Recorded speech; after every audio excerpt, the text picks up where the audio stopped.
Whispers followed her down the aisle, but they were not the admiring gasps she had prayed for. They were the cold, sharp daggers of gossip. Amelia Ashworth stood in her wedding silks, a perfect bride, waiting for a groom who would never arrive. Left abandoned at the altar, her family's ruin was sealed in the suffocating silence of the chapel. But then a shadow fell over the pews. A voice, cold as iron and rich with power, cut through the quiet. "I believe you are in need of a groom." The Duke of Rothaven, a man she had never met, was walking towards her. What secret forced his hand, and what price would she pay for this shocking rescue? Sunlight, heavy and judgmental, slanted through the stained glass windows of St. George's Chapel. It illuminated the dust motes, dancing over the expectant faces of the ton, all gathered to witness the union of Miss Amelia Ashworth and the devastatingly handsome Lord Gregory Vance.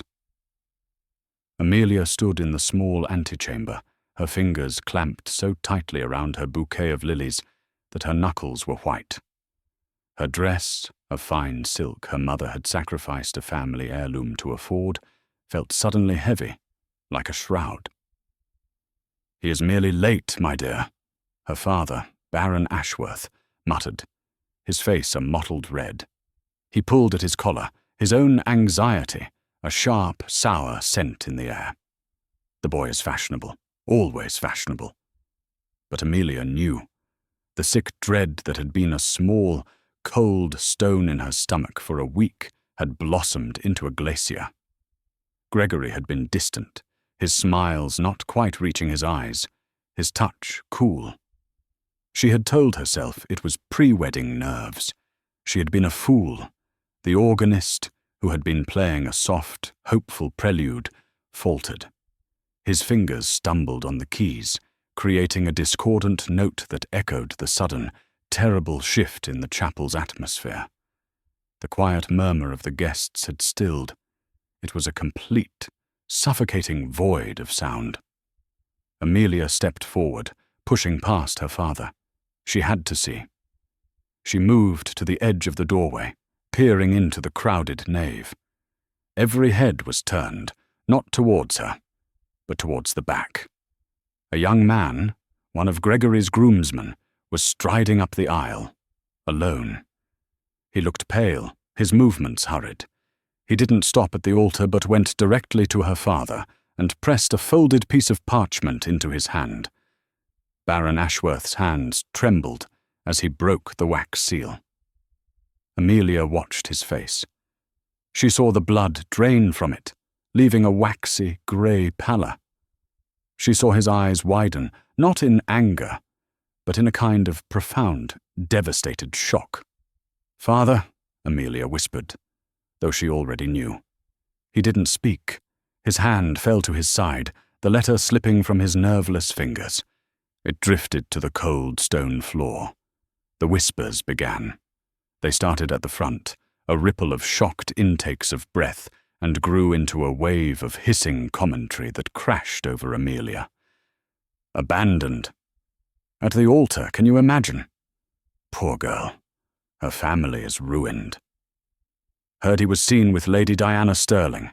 Her dowry is 10,000 a year. Amelia felt the floor tilt. Her mother let out a small, strangled sob and fumbled for a handkerchief. Ruined. The word was an executioner's blade. Her father had leveraged everything on this match. His creditors had been circling, held at bay only by the promise of Gregory's wealth. Now, they would descend. Amelia felt 1,000 needles of humiliation pricking her skin. She was a spectacle, a tragedy to be dissected over tea and biscuits for the next month.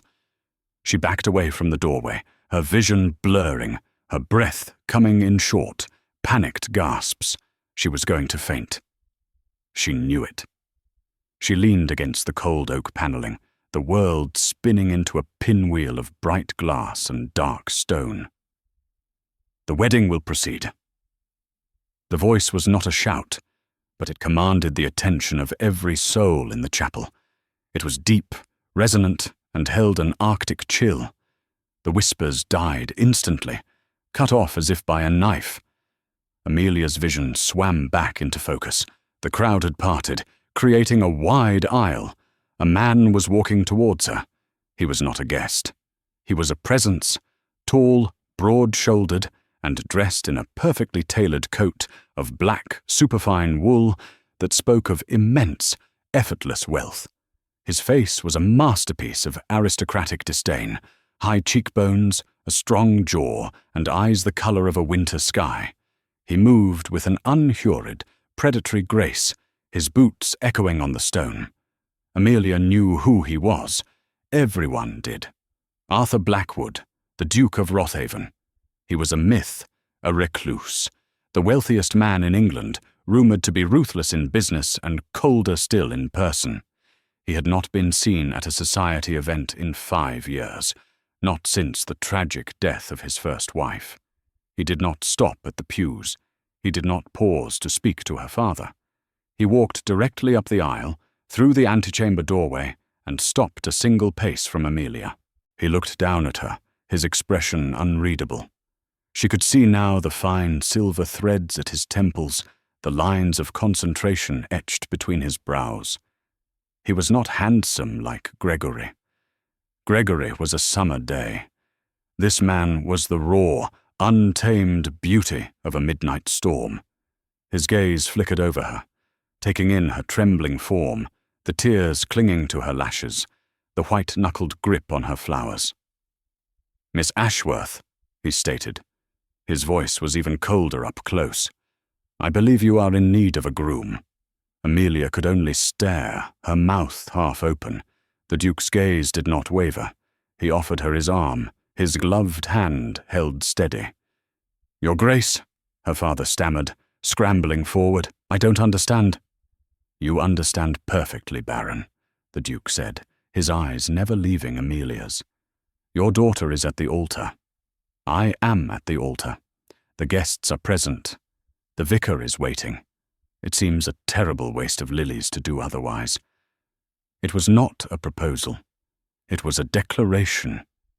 Amelia looked from the Duke's impassive, powerful face to her father's, which was now filled with a wild, desperate hope. She looked at her weeping mother. She thought of her younger sisters, their futures now entirely dependent on this single bizarre moment.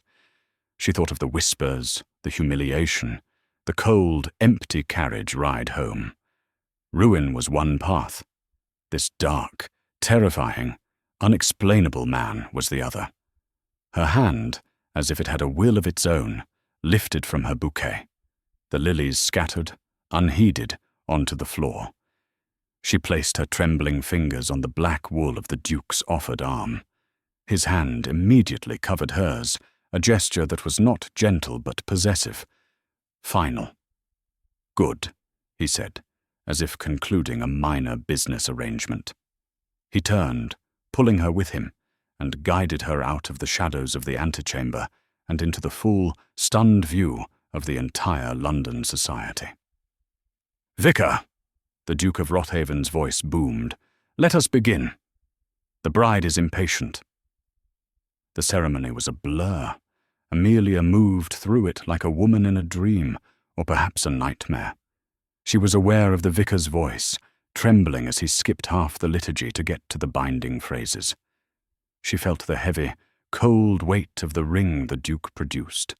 A simple, thick band of gold he must have taken from his own finger, as it was far too large for hers. She said, "I do," when her father, standing behind her, prodded her sharply in the back. The Duke's "I will" was a firm, resonant sound that seemed to shake the very foundations of the chapel. The moment the vicar pronounced them, man and wife, before the customary blessing or the stunned organist could react. The Duke turned. He did not kiss her. He simply took her hand, tucked it back into the crook of his arm, and began the long walk back down the aisle. The tun was utterly silent. Jaws were slack. Eyes were wide with disbelief. Amelia kept her gaze fixed on the great oak doors at the end of the aisle. She could feel the heat of the Duke's body through the sleeve of his coat. He smelled of sandalwood, old leather, and something metallic, like cold steel. They emerged into the pale November sunlight. A magnificent black carriage, bearing the Rothaven crest, was already there, as if it had been waiting for him all along. The groomsman who had delivered Gregory's note was standing by the steps, his face ashen.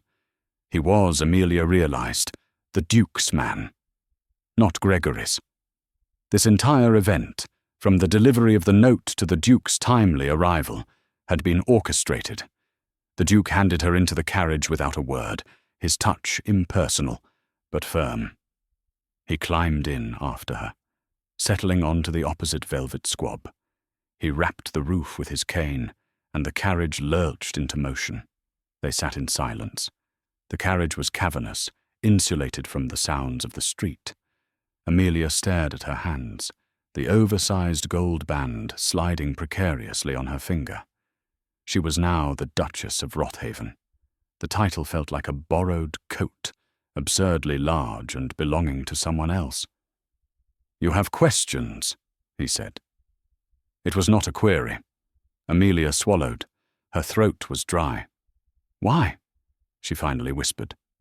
The Duke, Arthur Blackwood, stared out the window, his profile sharp against the passing London streetscape. Lord Vance's actions were a stain on his class. Such behaviour invites anarchy. It required a definitive response. A definitive response? Amelia's voice gained a tremor of disbelief, her shock beginning to give way to a cold prickle of anger. "Your Grace, you have just married a woman you do not know. That is not a response. That is madness." He turned his head slowly to look at her. His winter-grey eyes assessed her, not as a bride, but as a new, interesting puzzle.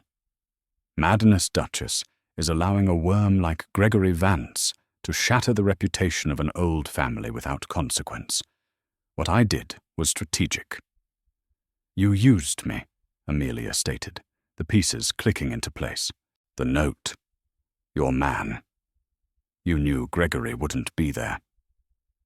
"I knew Vance was a coward and a fool, ruled by his appetites," the Duke corrected her. "I knew he was courting Lady Diana Sterling. I merely ensured he had the opportunity to make his choice, and that his choice was made public. His humiliation of you was the lever. My intervention was the force. You wanted to ruin him. I wanted to demonstrate that actions have consequences," he replied smoothly. "And in doing so, I have saved your family. Your father's debts will be settled by my solicitors this afternoon. Your sisters will have dowries. You will have a title and a fortune beyond anything Vance could have ever provided." He laid it all out like a balance sheet. Her humiliation traded for her family's salvation. Her life traded for a title. "And what do you get, Your Grace?" Amelia asked, her voice low. "You already have a title and a fortune. What was worth binding yourself to a stranger?" For the first time, a flicker of something unreadable passed through his eyes. "I required a duchess," he said simply. "Rothaven needs an heir. My previous experience left me disinclined to endure the circus of a London season. You are well bred, you are available, and you are now mine.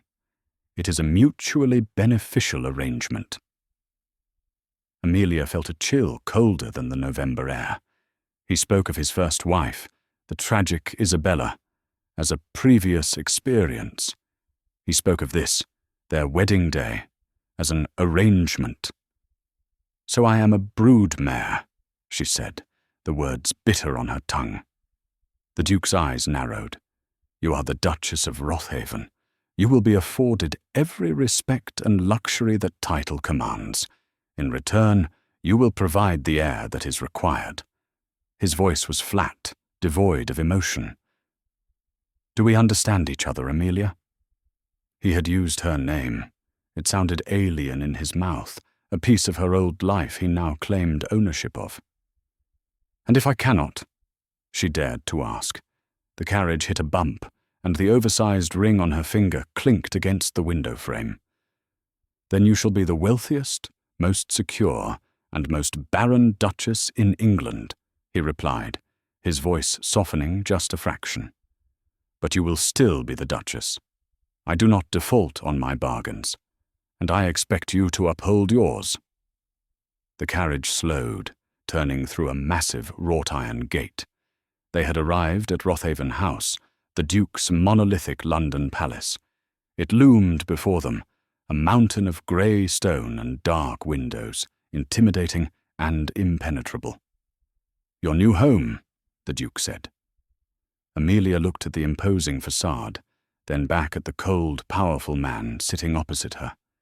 She had been saved from ruin, only to be thrust into a gilded cage, locked by a man far more dangerous than Gregory Vance had ever been. The carriage door was opened by a footman. The Duke stepped out, then turned and offered his hand to help her down. This time she did not hesitate. She placed her hand in his, stepped onto the pavement, and let her new husband lead her into the shadows of his house. Rothaven House was not a home. It was a mausoleum. The entry hall was vast, paved in black and white marble, and disturbingly quiet. A line of servants stood at rigid attention, their faces blank. They were led by a woman in black bombazine who looked as if she hadn't smiled since the previous century. "Mrs. Croft," the Duke said, stripping off his gloves.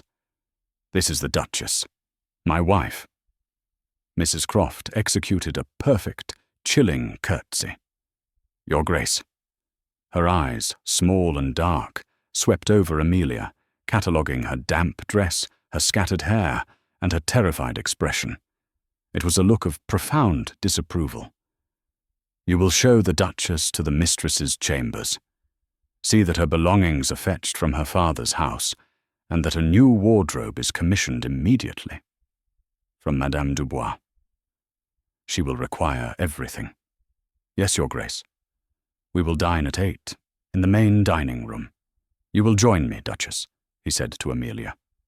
"Until then, Mrs. Croft will see to your needs." He did not wait for a reply. He simply turned and strode down a long, dark corridor, his footsteps echoing, until he was swallowed by the gloom. Amelia was left alone with Mrs. Croft. "If you will follow me, Your Grace," the housekeeper said, her voice as starched as her apron. Amelia's new chambers were vast. They comprised a sitting room, a dressing room, and a bedroom large enough to host a small ball. But they were also cold. The furniture was exquisite, covered in pale blue damask, but it was all shrouded in dust covers. "The last Duchess," Amelia began, gesturing to the shrouded furniture. "The late Duchess's chambers were in the West Wing, Your Grace," Mrs. Croft said stiffly. "These are the traditional rooms of the lady of the house. They have not been used in some time."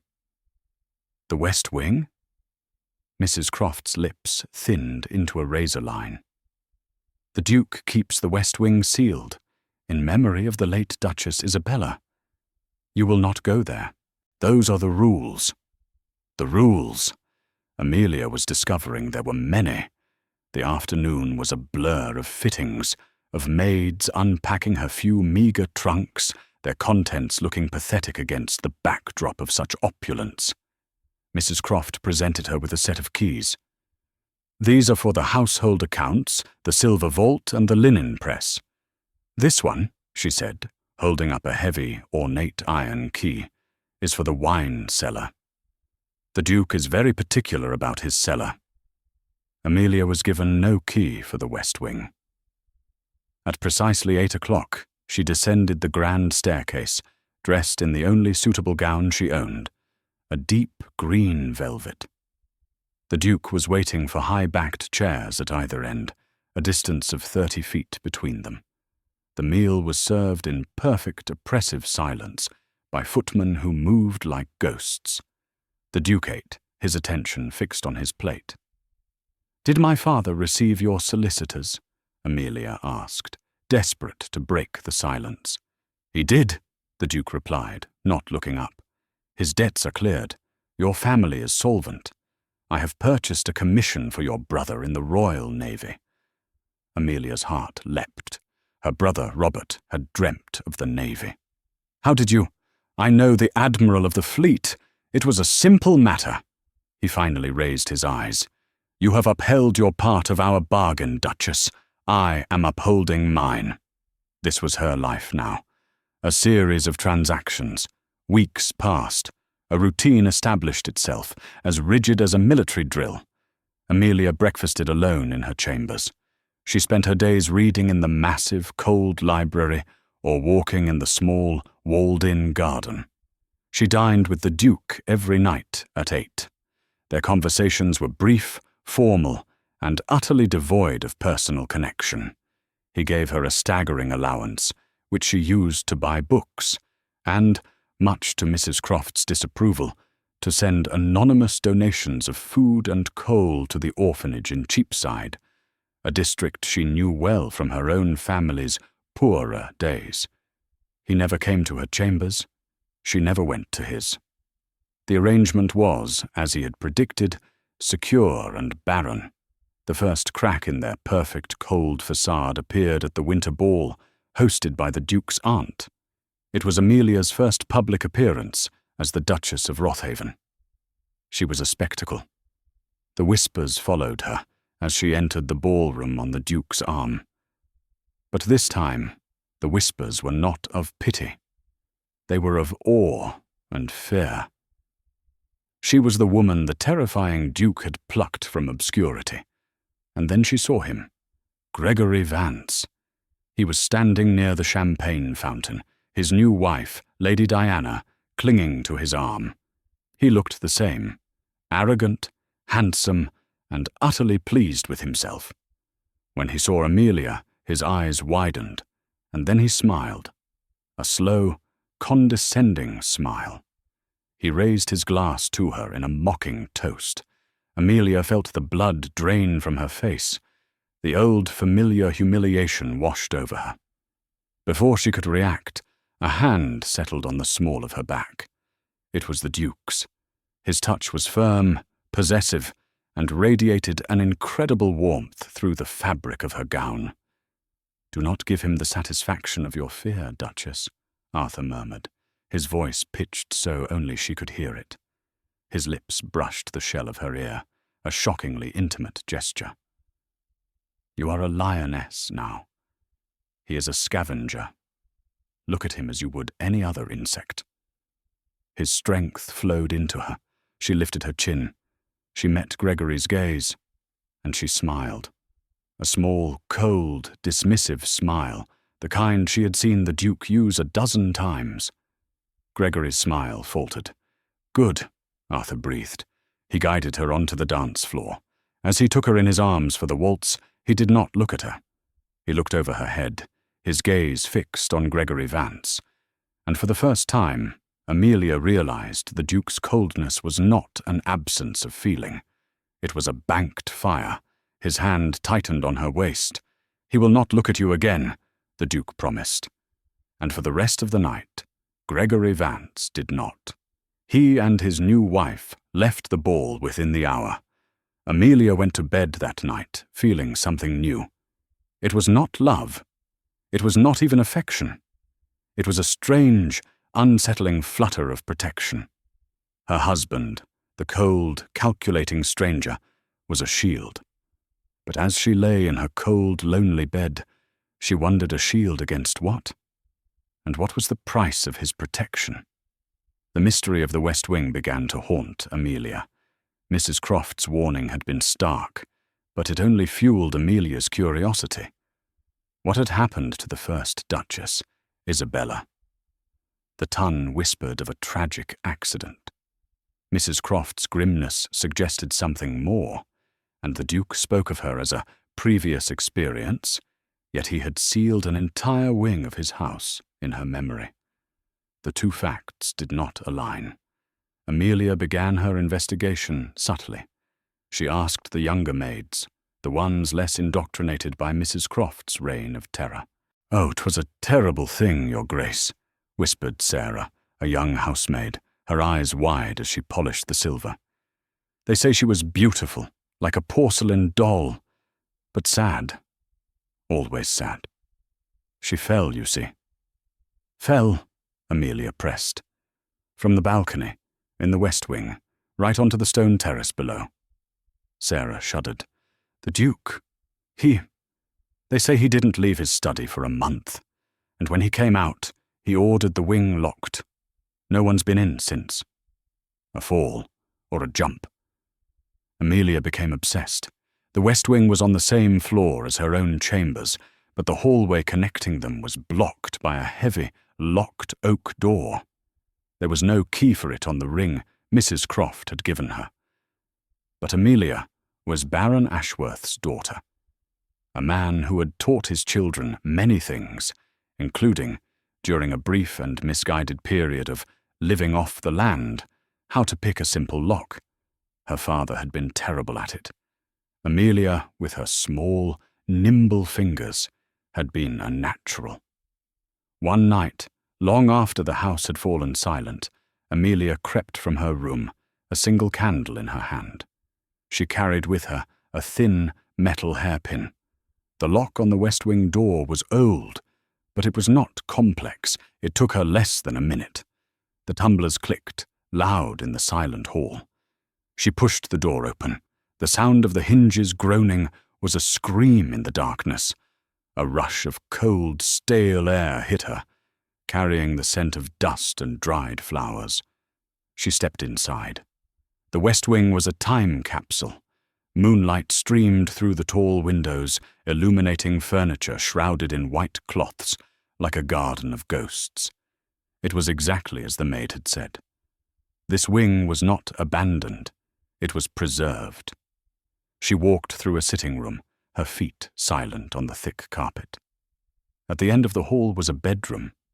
Isabella's bedroom. It was beautiful. Lighter, more feminine than the rest of the house. The colors were cream and rose. A portrait of a young woman hung over the fireplace. Isabella. She was, as the maid had said, exquisite. Dark, curling hair, large, luminous eyes, and a small, pouting mouth. She also looked, Amelia thought with a pang, incredibly fragile.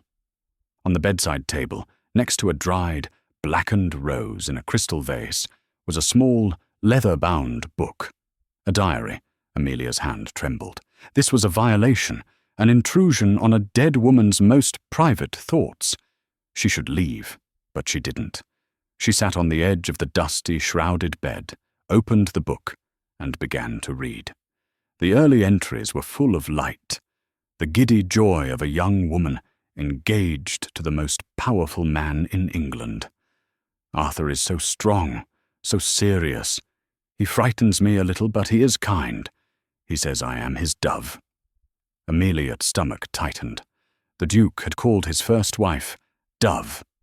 He had never called Amelia anything but Duchess or Amelia. She read on. The entries grew shorter, the handwriting more frantic. October 14th. Arthur is consumed by his business in Parliament. I am so lonely. The house is so quiet. Mrs. Croft watches me. I know she thinks I am a foolish child. November 2nd. I saw G today. He laughed when I told him to leave. He said I was a fool to think marrying a duke would make me safe from him. He knows my secret. Amelia frowned. G. November 10th. G came again. He wants money. He says if I do not give it to him, he will tell Arthur what I was, what my family was. He says Arthur would cast me out. He is right. Arthur values his name above all else. November 20th. I gave G the pearls Arthur gave me. He said they were not enough. He said he would be back. He said he would always be back. He called me his pretty little investment. December 1st. Arthur asked me where the pearls were. I lied. I told him I had lost them. He looked at me, and his eyes were so cold. He knows I lied. He knows I am not the perfect wife he wanted. He is disgusted with me. December 5th. He is here again. G is in the garden. He is waving at me. He will not leave. There is no escape. Arthur will discover me. He will hate me. I cannot bear it. I cannot bear his disgust. The last entry was dated December 6th, the day she fell. Amelia's blood ran cold. This was not a suicide born of sadness. It was one born of terror. Isabella was being blackmailed. But who was G? Amelia flipped back through the pages, searching for a name. She found it in an early entry about a ball she had attended before her marriage. I danced with Gregory Vance tonight. He is terribly charming, but his eyes are cruel. I hope I never see him again. G. Gregory. Gregory Vance. Amelia snapped the book shut, her heart hammering against her ribs. Gregory Vance, the man who had jilted her, had driven the first Duchess of Rothaven to her death. This changed everything. Arthur's strategic intervention at the wedding, it wasn't about her. It wasn't about saving her family. It was about revenge. She heard a sound in the hallway, a heavy, measured footstep. Amelia's candle flame guttered. She was trapped. The door to the bedroom swung open, silhouetting a massive figure in the frame. So, the Duke's voice, devoid of all warmth, echoed in the dead woman's room. My new wife has a taste for trespassing. Amelia sprang to her feet, the diary clutched to her chest. Arthur! His name felt strange on her lips, a plea in the dusty moonlit room. He ignored it. He strode into the room, his fury a tangible, vibrating force. He was in his shirt sleeves, his hair disheveled, as if he had been pacing his own study. You were forbidden, he said, his voice a low, dangerous growl. This room is a grave. You have no right. She was being blackmailed, Amelia burst out, the words tumbling over each other. She didn't jump because she was sad. She was terrified. He was ruining her. The Duke froze. He had been advancing on her, his face a mask of cold rage. Now, he simply stopped, his expression locking into something she couldn't read. What did you say? Isabella, Amelia said, holding out the diary. She wrote it all down. A man, G. He was threatening her, extorting money from her. He was threatening to tell you a secret about her past. Arthur looked at the book as if it were a coiled snake. He did not take it. She was Isabella Darcy, he said, his voice hollow. Her family was as old as mine. Impoverished, yes, but their line was pure. She had no secrets. She thought she did, Amelia insisted, stepping towards him, and he made her believe it. Gee, he drove her to this. He was in the garden. He wouldn't leave. He was tormenting her. And his name is Gregory Vance. The name landed in the silent room like a cannonball. Arthur's face, which had been a mask of ice, shattered. For a split second, Amelia saw the man beneath. A man consumed by a grief so profound it was terrifying. Vance, he whispered. The name was acid on his tongue. You knew, Amelia realized, her blood running cold. At the wedding, when you rescued me. You already knew he was connected to her.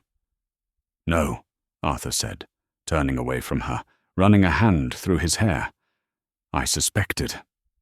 But I had no proof. He walked to the window, staring out at the stone terrace below. I knew Vance was a blackguard, a gambler, a collector of women. I knew he and Isabella had moved in the same circles before we were married. He clenched his fists, his back still to her. After she died, I investigated. I found payments from her accounts, large sums, made to an address in Cheapside. But the trail went cold. I assumed she had a gambling debt, or a secret lover. I assumed she was unfaithful. He turned back, his eyes burning with a self-loathing that stole Amelia's breath. I thought she was unfaithful, and when I confronted her, she jumped. I believed I had driven her to it. That my disgust, as she put it. He choked on the word. She wrote that, Amelia whispered, her anger at him melting into a strange, aching pity. She wrote that she couldn't bear your disgust, but it wasn't you she was afraid of. It was him. I sealed the wing, Arthur continued, his voice rough. I sealed it all away. The grief, the guilt, the shame. I let the ton believe it was a tragic accident. I let her family believe it, and I let myself believe I was a monster. You are not a monster, Arthur, Amelia said, stepping closer. And then, he said, ignoring her, his voice hardening, I see him. Vance, preening at balls, ruining his tailor, and setting his sights on the next innocent. He set his sights on you. A girl from a good family, desperate for a match. The same pattern, just like Isabella. So the wedding. I had been watching him, Arthur confessed.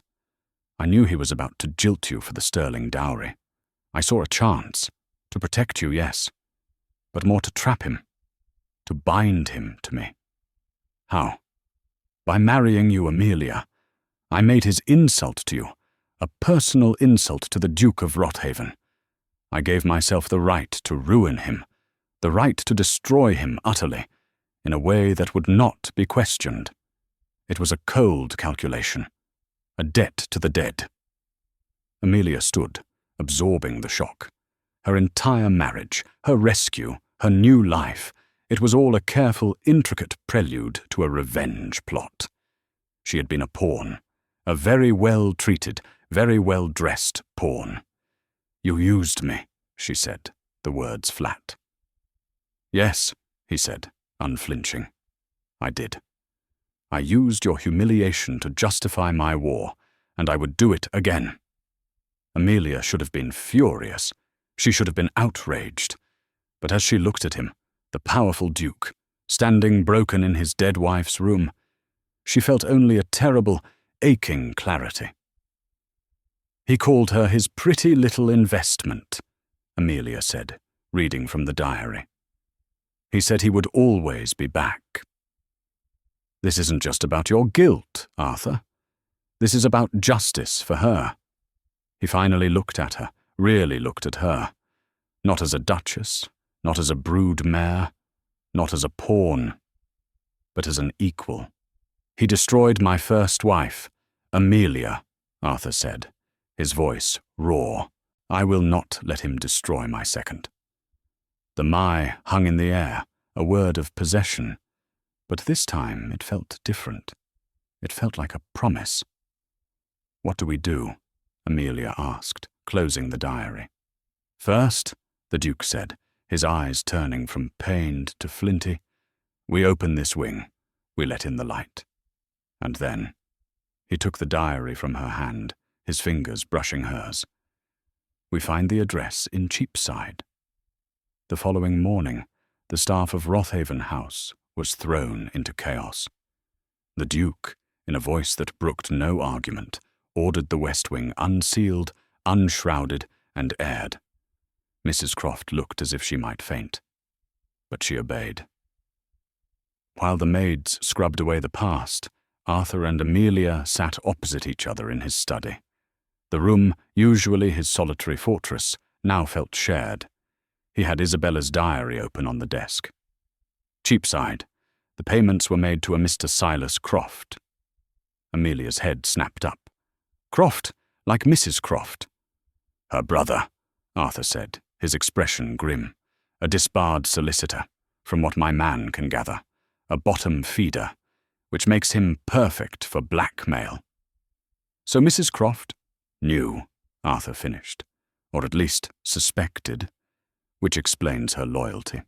She was terrified I would discover her brother's connection to Isabella and her own part in it, likely introducing him to her.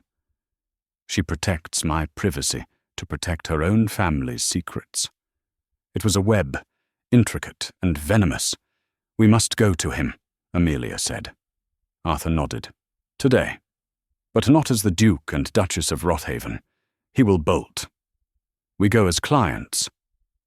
2 hours later, a plain, unmarked carriage rattled over the cobblestones of Cheapside, a world away from the manicured squares of Mayfair. The air was thick with the smell of coal smoke, spoiled fish, and humanity. Arthur was dressed in plain, respectable wool, looking more like a wealthy merchant than a duke. Amelia wore her most drab gown and a thick veil. They found the office of Silas Croft on the 3rd floor of a rickety, leaning building, above a gin shop. The room was filthy, stacked high with yellowing papers. Silas Croft was a small, rat-like man with ink-stained fingers and watery, nervous eyes. He looked at Arthur with suspicion. "We are here," Arthur said, his voice altered to a lower-class burr, "on behalf of a mutual acquaintance, Lord Gregory Vance." Croft's eyes widened. "Don't know the man." "Don't you?" Arthur said, dropping a heavy purse on the desk. The sound of the gold coins inside was shockingly loud. "He's been very careless. He left a certain young woman in a difficult position. We," he gestured to Amelia, "represent her family. We want to know what else he's been careless about. We're willing to pay for his vulnerabilities." Croft licked his lips, his gaze fixed on the purse. "I'm a solicitor. I don't—" "You're a blackmailer," Amelia said, her voice sharp and clear. "And you were Isabella, the late Duchess of Rothaven's blackmailer. Or were you just the middleman for Lord Vance?" Croft turned white. "I don't— Who are you?" Arthur moved, his speed startling. He crossed the small room and had Croft by his collar, lifting him partially out of his chair. The merchant disguise was gone. The Duke was present. "I am the man whose wife you helped kill," Arthur snarled, his voice a terrifying whisper. "Now, you have one chance. Talk." The story spilled out of Croft. He was pathetic. He had been Mrs. Croft's brother, and when she had seen the new Duchess was young, naive, and terrified of her new husband, she had mentioned it to him. Silas, seeing an opportunity, had dug into Isabella's past. The great secret was pathetic. Isabella's father had been a secret gambler and had briefly been in debtor's prison. That was it. A minor scandal, one Arthur would have paid to erase without a second thought. "But Lord Vance, he found out," Croft whimpered. "He knew the Duchess from before. He'd been courting her. He came to me, said we should work together. He said he could really scare her. He provided the intimidation. I just collected the money. I gave him his cut." "How much?" Arthur demanded. "Everything. He took it all. He said he was collecting a debt. He said she'd promised to marry him before the Duke came along, and this was his payment." Gregory hadn't just blackmailed Isabella. He'd done it out of spite, because she had chosen Arthur over him. "He was there," Croft was sobbing now, "the day she died. I saw him. He was in the garden, laughing, taunting her. She was on the balcony. He blew her a kiss and—" Arthur dropped him. Croft crumpled to the floor, a heap of misery. "And you," Arthur said, his voice ice. "You said nothing. You let me believe it was my fault." "It wasn't my business," Croft shrieked. "He would have ruined me." Arthur looked at Amelia. Her face was pale beneath the veil, but her eyes were burning. "What about my jilting?" Amelia asked, her voice trembling. "Was that part of it?" "I don't know," Croft wept. "But Vance, he was at the club last week, bragging. He said he'd plucked his bird, Lady Diana, and that he'd shown the little Ashworth mouse what happened when she aimed too high. He said, and the best part is, that cold-hearted devil Rothaven is stuck with her." Amelia recoiled as if struck. Arthur's face was stone. He turned to Silas Croft. "You will write all of this down. Every date, every payment, every meeting with Vance. You will sign it. And then you will give me the ledgers. All of them." "And you'll let me go?" Croft pleaded. "I won't kill you," Arthur said. "But the moment Lord Vance is ruined, your name will be given to the magistrates. You will hang for extortion. Or," he added, "you will be on a fast ship to Botany Bay. Your choice." He threw the purse on the floor. "Your fare." They left Croft scrambling for the gold, already drafting his confession. The carriage ride back to Mayfair was silent. Amelia's mind was reeling. Gregory's cruelty was more profound than she could have ever imagined.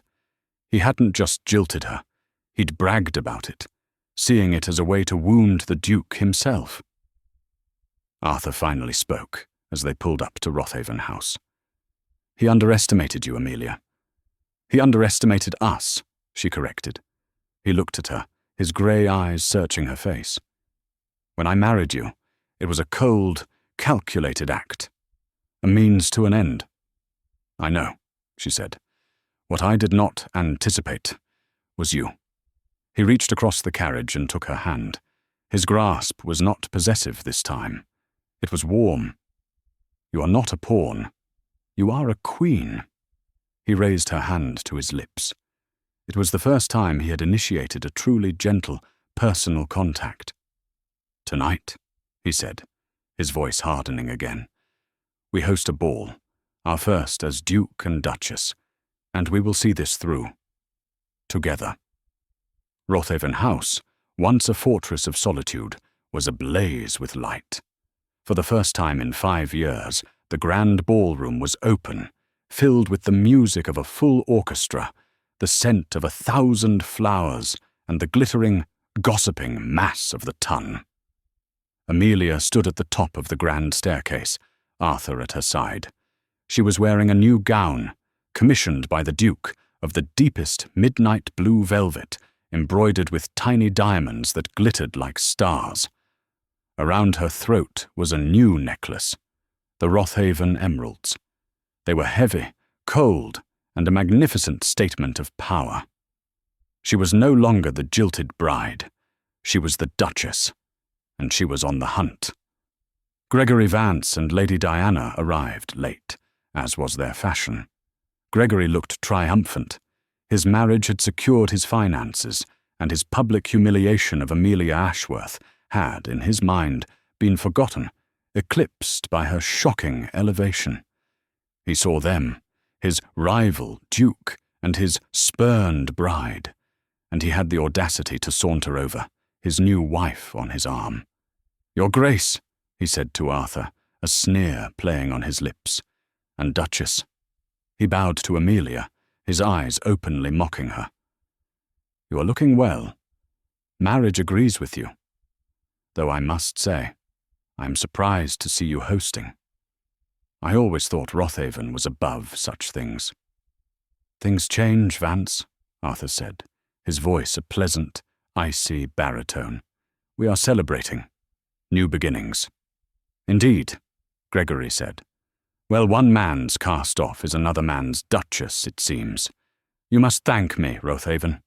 If I hadn't discarded her, you'd have had to endure the season." Lady Diana giggled, a vapid, cruel sound. Amelia felt the old sting of humiliation, but then she felt Arthur's hand on her back, a solid, reassuring presence. "You are quite right, Vance," Amelia said, her own voice clear and cold, silencing the small crowd that had gathered. "I do have you to thank. If you hadn't been such a predictable fool, I would have been forced to marry a man of shallow character and even shallower pockets. Instead," she smiled, a radiant, brilliant smile, "I married a duke, a real one." Gregory's face flushed a dull, angry red. "If you'll excuse us," Arthur said, "my wife and I have guests to attend to, but do stay. The night is young." They moved away, leaving him fuming. An hour later, Arthur guided Amelia to a small, private alcove overlooking the ballroom. "It is time," he said. He had arranged it perfectly. Just outside the alcove, hidden by a large tapestry, stood several of the most influential men in England. Lady Diana's father, the Earl of Stirling, the Lord Chief Justice, and the most powerful banker in London. Arthur had ensured they overheard what was to come. Gregory, summoned by a footman, entered the alcove, his arrogance restored. "A private word, Rothaven? How clandestine." "A final one, Vance," Arthur said. He didn't raise his voice. He simply laid a sheaf of papers on a small table. Silas Croft's signed confession, the ledgers showing the payments. "Isabella," Arthur said. Gregory's face went white. "I don't know what you mean." "She paid you," Arthur said. "You and Silas Croft. You bled her dry. You blackmailed her over a secret you knew was meaningless. You tormented her for sport. You stood in the garden and watched her on that balcony." "These are lies," Gregory blustered, but his eyes darted to the doorway, searching for an escape. "Are they?" Amelia said, stepping forward, Isabella's diary in her hands. "She wrote it all down, Gregory. Every threat, every payment, every time you called her your pretty little investment." Gregory looked from the ledgers to the diary, to the cold, implacable faces of the Duke and Duchess. He was trapped. "She was weak," he finally spat, his facade cracking. "She was a fool. She owed me. She was promised to me." "And what of me, Lord Vance?" Amelia asked, her voice shaking but strong. "Was I weak? Was I a fool, too, or just convenient? A way to mock a man you could never hope to be?" "You," Gregory lunged for her, his eyes wild. "You provincial, grasping—" He never finished the sentence. Arthur's hand shot out, catching Gregory by the throat. He didn't choke him. He just held him, lifing him onto his toes, his face inches from the Duke's. "You will not," Arthur whispered, his voice a venomous promise. "Speak to my wife. You will not look at my wife. You will not breathe the same air as my wife ever again." "Arthur, no," Amelia said, placing a hand on his arm. He looked at her, his eyes blazing. "Not like this," she said softly. "Ruin him. Don't become him." Arthur's gaze held hers for a long moment. Then, with a grunt of disgust, he released Gregory, throwing him back against the wall. At that exact moment, the Earl of Stirling, Lady Diana's father, stepped from behind the tapestry. His face was thunderous. "Vance!" the Earl roared. "You blackmailed the late Duchess? You animal!" Gregory's eyes widened in horror as he saw his audience. "You married my daughter with blood money," the Earl seethed. "That marriage is over. I'll have it annulled. You won't see a penny of her dowry. I'll see you ruined. I'll see you in debtor's prison by Christmas." Gregory Vance, ruined twice in one night, simply collapsed, sliding down the wall. Arthur stepped back, taking Amelia's hand. He pulled back the tapestry, revealing the scene to the hushed ballroom. The music had stopped. Everyone was watching as the Earl of Stirling dragged his son-in-law weeping from the room. Arthur and Amelia stood alone. The victors. Later that night, the last guest gone, they stood in the silent, empty ballroom. "It is done," Arthur said. He sounded tired.